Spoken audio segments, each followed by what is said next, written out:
जितने लोग आस्था चैनल पर सुन रहे हैं और जितने लोग फेसबुक यूट्यूब पर सुन रहे हैं और जितने लोग इस पंडाल में सुन रहे हैं और इस पंडाल के बाहर 7 स्थान शिवलिंग के बताए हैं जहां पर भूल से भी अगर कोई चंदन की उंगलियां लगा देता है, 7 स्थान ऐसे हैं जहां चंदन की मात्र उंगलियां लगा देने से ही शिव पितृलोक के पितरों को मुक्ति प्रदान करके बैकुंठ लोक का निवास दे देते। 7 स्थान।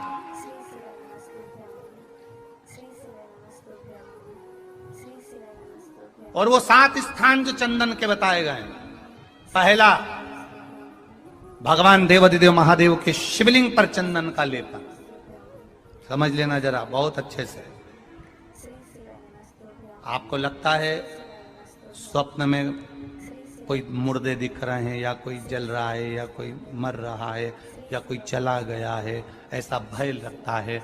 बच्चों को मानी भेजूंगी ऐसा हो जाएगा, पति को मानी भेजूंगी ऐसा हो जाएगा, कोई हमारे कोई गलत तो नहीं कर रहा है, आपको लगता है। 7 स्थान चंदन के बताएं महाराज। पहला शिवलिंग, दूसरा जहां गणेश जी का स्थान है, मालूम है ना सबको? जम के बोलो जरा, मालूम है ना सबको? जहां गणेश जी का स्थान है वहां अलग से गणेश जी बैठे, वहां नहीं।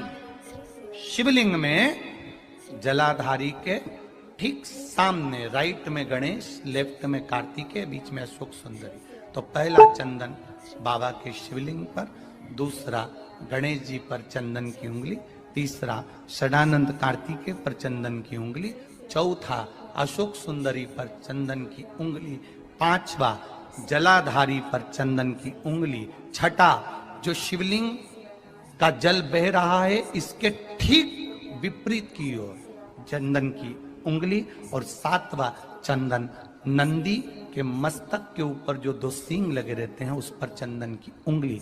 ये कब लगाई जाती है? या तो अमावस्या के दिन। आपको लगता है कि हमारे पूर्वजों का उद्धार नहीं हुआ, हमारे पूर्वजों का कल्याण नहीं हुआ, कहीं अधोगति में कोई चला गया है, उसका बस एक बार, रोज नहीं जरूरत है, प्रतिदिन जरूरत ही नहीं, महीने में एक बार अगर अमावस्या के दिन भी आपने चंदन के थोड़ा सा चंदन अगर मेरे देवाधिदेव महादेव को 7 स्थान पर समर्पित किया है।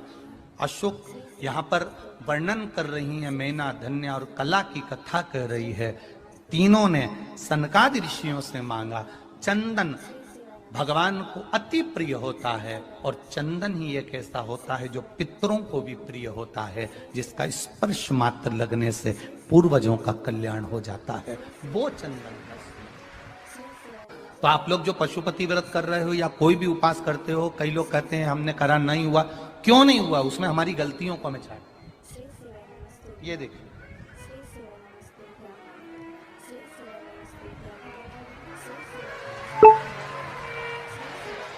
अब जैसे ये शिवलिंग रखा है, आपने जल चढ़ाया, अब जल आप यहां से चढ़ा रहे हो तो धीरे धीरे धीरे धीरे चढ़ाएं जिससे छींटे बाहर ना, यहां तक छींटे रहे ना, जलाधारी तक चलेगा, बाहर ना जाए। और एक बात का स्मरण रहे,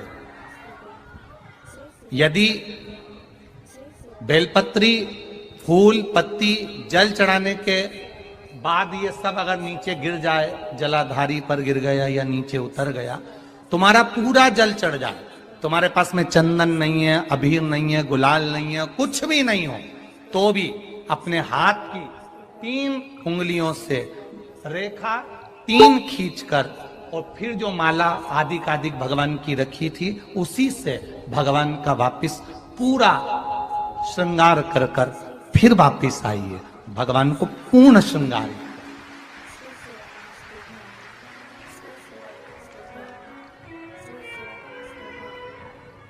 भगवान का पूर्ण श्रृंगार कर कर आइए। कई लोग जल चढ़ाने के बाद में भगवान का जो फूल पत्ती नीचे रखी रहती है, आप, हम ये नहीं कह रहे कि आप अपने घर से लेकर जाओ, आपके पास में कुछ नहीं, 1 लोटा जल चढ़ाओ, जल चढ़ाया, जो फूल पत्ती नीचे रखी हुई है उसी को उठाकर उसको रखकर उसी फूल से भगवान का खूब सुंदर भगवान का कर कर फिर आइए।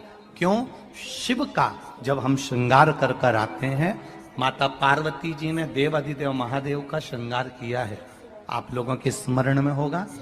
राम जी ने माता जानकी का श्रृंगार किया है। रामचरित सुनिए कथा, रामायण सुनिए आप लोगों ने, रामायण सुनी होगी तो उसमें माता बैठी हैं शिला के ऊपर और भगवान राम उनका श्रृंगार कर रहे हैं। एक कौवा आता है, वो चोंच मार कर जाता है, ये सारा वृत्तांत आप लोगों ने श्रवण किया है। तो राम जी माता सीता का श्रृंगार करते हैं, भगवान कृष्ण राधा जी का श्रृंगार करते हैं।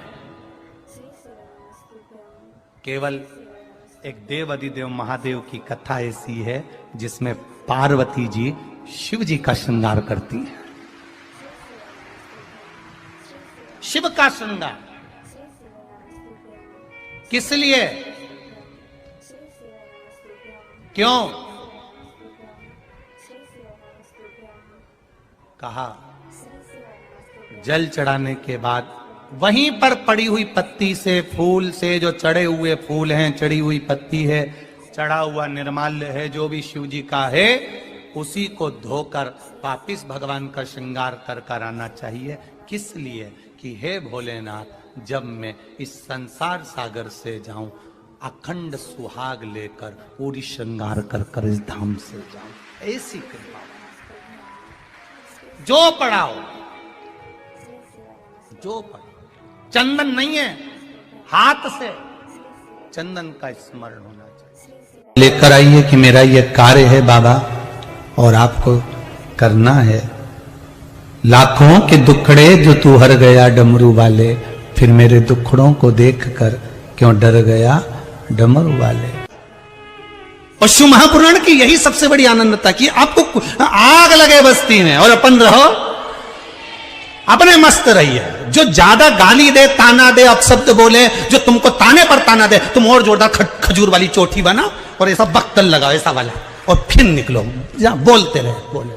अपन तो अपनी भक्ति करो, शंकर के भजन में डूबे रहो, राम नाम कृष्ण नाम में डूबो, अपने क्या करना।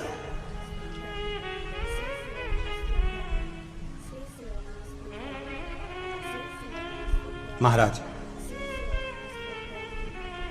राम की दृष्टि में शंकर बड़े हैं, शंकर की दृष्टि में राम बड़े हैं, कृष्ण की दृष्टि में शिव बड़े हैं, शिव की दृष्टि में कृष्ण बड़े हैं। क्योंकि भगवान कह रहे हैं मुझसे बड़ा मेरा भक्त होता है, भक्त मुझसे बड़ा है। तो जो भगवान की भक्ति करता है भगवान उसको बड़ा समझ लेते हैं।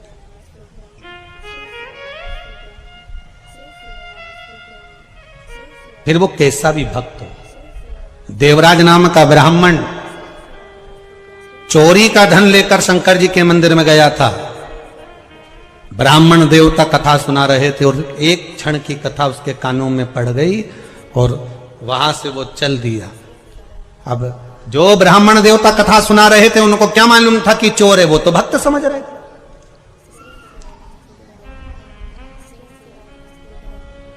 उनको नहीं मालूम कि ये चोर है, उनको तो भक्त समझ रहे।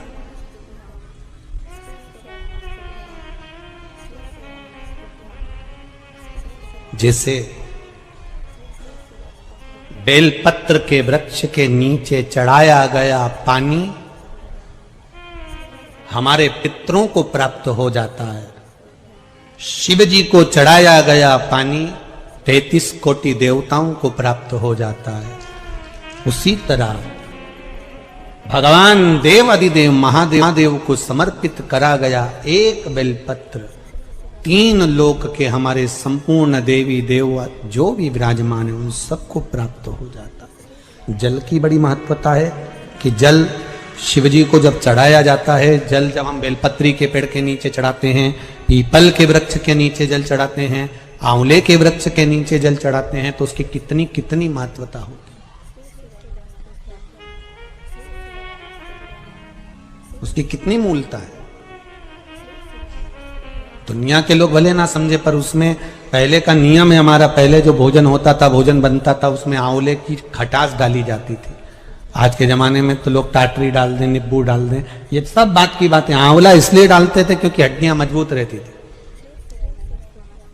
अब आज के समय में तो कहाँ लोग बस वो च्यवनप्राश मिल जाए आंवले का तो खा ले, पर नियम अगर माताएं बनाए कि आंवला नवमी पर आंवले के वृक्ष से आंवले लेकर आवे, आंवला नवमी के समय पर बहुत आंवले आते हैं तो उसके बाद में उसके पहले कभी भी ले आओ और आंवले इकट्ठे कर कर वही जब दाल सब्जी भाजी बनाओ उसमें पटक दो थोड़ा सा एक आध आंवला, तो उसका जो रस तत्व है शरीर की हड्डियों के लिए भी अच्छा। तो हमारे यहाँ बेलपत्री का वृक्ष, पीपल का वृक्ष, आंवले का वृक्ष, इन तीनों जगह पर जो जल चढ़ाया जाता है उसकी महत्वता भी हमारे यहाँ दर्शाई गई।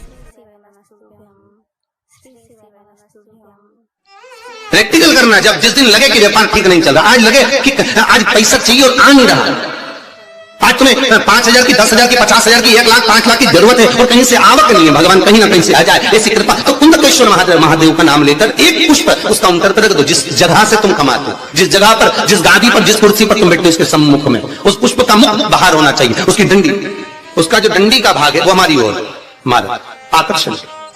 जैसे भगवान को जो फूल देते हैं, आपको मालूम होगा ना, भगवान को जो पुष्प देते हैं तो पुष्प का मुख कहां रखते हैं? भगवान की ओर, ठीक है। मतलब जैसे भगवान गोपाल जी बैठे हुए हैं तो भगवान को अगर आप पुष्प दोगे तो फूल का मुख किधर रखोगे? भगवान की ओर। डंडी का मुख किधर रखोगे? अपनी ओर।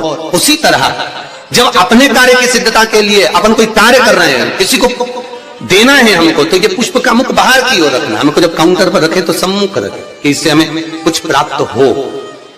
पर दुनिया के लोग उल्टा फूल चढ़ाते हैं भगवान को। तुम हमेशा देखना, शंकर जी के मंदिर में जाएंगे तो जो शिवलिंग होगा ना शंकर भगवान का, जितने पूजन करने वालों को देखोगे ना, ये शंकर जी का शिवलिंग, तो फूल कैसे चढ़ा के आएंगे? ऐसे जमा के आएंगे, डंडी भगवान की ओर कर देंगे, फूल अपनी ओर कर देंगे, ऐसे भगवान को चढ़ाएंगे। फूल का मुंह अपनी ओर, डंडी का मुंह तुम्हारी ओर, मतलब कांटे तुम्हें चुभे, हमें तो अच्छे। लोगों को पुष्प चढ़ाना भी नहीं आता, पुष्प भगवान को देना चाहिए। बोलो रे भाई, भगवान को रिझाने के लिए कितने फूल भगवान को देना चाहिए?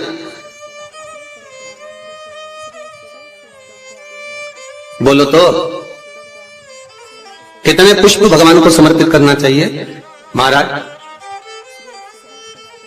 भगवान को कितने पुष्प देना चाहिए रिझाने के लिए? भगवान को, अभी यहां से आवाज आई थी, 4 पुष्प भगवान को समर्पित करना चाहिए। कितने पुष्प? 4। बचपन, जवानी, अधेड़ी और बुढ़ापा, 4 अवस्था संवारने के लिए भगवान को 4 पुष्प दिए जाते हैं। पुष्प देते समय जिस दिन तुम भगवान को पुष्प दे रहे हो उस दिन हमें कुछ भी नहीं कहना, हमारी तरफ से ये पुष्प भगवान से कहे।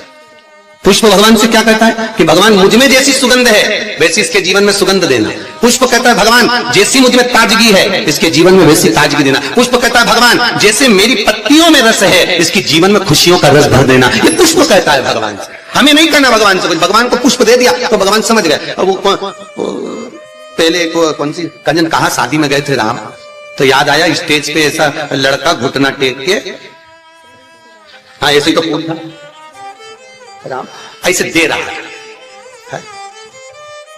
तो हमने पूछ लिया भैया ये हमारे यहाँ तो ब्याह में जब भावर होती है उसके पहले जयमाला कराते हैं, माला पिना देते हैं, तो ये फूल मूल का चक्कर तो हमको समझ में ही नहीं आया। तो हमने पूछा ये फूल काय को दिया है?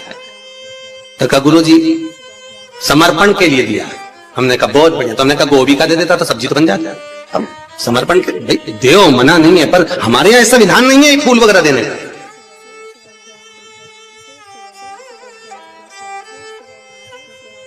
आप भले दुनिया के दिखावे के चक्कर में कुछ भी करो वो अलग बात है, पर हमारे शास्त्रों में ऐसा कोई प्रमाण नहीं कि पुष्प आप किसी संसारिक मनुष्य को दे। पुष्प अगर दिल से कुछ देना है तो वो भगवान को दो, भगवान को समर्पित करो। हाँ कोई गुरु है, सतगुरु है, हम तो उनके लिए भी कहेंगे अगर कोई गुरुजन आया तो उसको पुष्प देने की जगह पत्तियां निकालकर उसके चरणों में बिछा दीजिए महाराज, गुरु के चरणार। जैसे शबरी अम्बा, आप ही की यहाँ की शबरी अम्बा रोज सेज बिछाती थी, बुआरी काटती, लगाती, भगवान के लिए सेज बिछा कर रखती। भगवान आएंगे इंतजार करती, बाट जोती आएंगे, और भगवान आए, भगवान प्राप्त हुए। और जब शबरी अम्बा के दरवाजे पर जैसे भगवान के लिए पुष्प बिखेर देती है, आप भी गुरुजन के लिए, परमात्मा के सुख के लिए। आप ये नहीं कि भगवान को बहुत कुछ दो, भगवान को अगर 4 पुष्प भी दे रहे हो तो बहुत है, और पुष्प भी नहीं तो एक पंखड़ी भी आप भगवान को दे रहे हो तो भी चलेगा। तो यहाँ तो शिव महापुराण में तो ये भी नहीं लिखा कि पंखड़ी भी दो, शिव महापुराण तो कहती है अपना दिल दो भगवान। क्या दो? अपना मन, अपना हृदय भगवान को दे दो। भगवान को संपदा नहीं, धन नहीं, दौलत नहीं, सत्ता नहीं, तुम्हारा वैभव नहीं, कुछ भी नहीं चाहिए। जो तुम पैसा चढ़ा रहे हो वो भी भगवान को नहीं चाहिए, जो तुम वस्त्र चढ़ा रहे हो वो भी भगवान को नहीं चाहिए, जो तुम आभूषण चढ़ा रहे हो वो भी भगवान को नहीं। भगवान तो करें हृदय दे मुझको, निर्मल मन सो मोहि पावा, आपका चित्त मुझे दे, और वो भी अच्छा देना। देखो हृदय भी देना तो अच्छा देना है, और भगवान को वो दो जो भगवान के पास में नहीं है। हम भगवान को वो देते हैं जो भगवान के पास में। लिया जरा वो फूल ले जाओ, भगवान को गेंदा का फूल चढ़ा दो, माला चढ़ा दो, ये चढ़ा दो। तो भगवान को, भगवान से भी तो पूछो तुम्हें अच्छा क्या लगता है, बताओ हम तुम्हारे लिए वो लेकर आएंगे। कभी भगवान से कहो जाके, अरे भाई तुम्हारे पास में अगर लाल कलर की साड़ी है और कोई तुम्हें लाल कलर की साड़ी दे दे तो तुम तैयार करोगी क्या? अरे बोलो तो, तुम्हारे पास तो पहले से अलमारी में 25-30 साड़ियां लाल कलर की रखी है, कोई पीली दे दे तो तुम तैयार नहीं करोगे। हाँ, ऐसा कोई कलर हो जो कलर तुम्हारे पास में नहीं है और किसी ने दिया तो तुमने उसमें तुरंत फाल पीको सब लगवा लोगों के तैयारी करके और तुरंत रख दिया। बोलो रखोगी कि रखोगी? और मालूम पड़े किसी ने लाल साड़ी दे दी, पीली दे दी, नीली दे दी, जो तुम्हारे पास में पहले से थी और अच्छी साड़ी थी तो तुमने बहू को दे दी। बोलो दी कि नहीं दी? तुम्हारे तो काम आ नहीं रही तो तुमने बहू को दे दी, और अच्छी थी तो बेटी को दे दी। थोड़ी भी साड़ी अगर गड़बड़ थी तो भागवत जी पे चढ़ा देना, ठीक है? तो भागवत पे चढ़ा होता है। कोई ने पूछा था कि गुरुजी ये दुनिया के लोग आरती में ही खोटा सिक्का क्यों चढ़ाते हैं?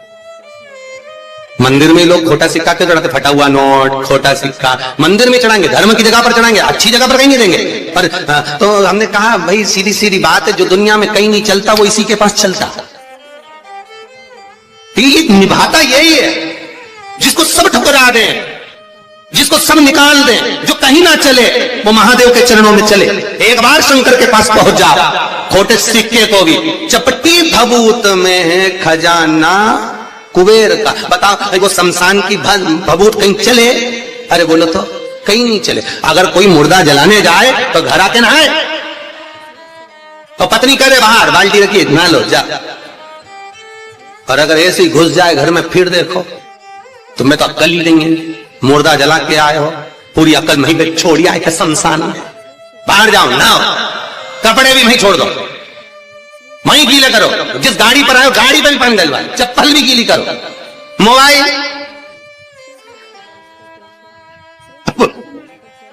और एक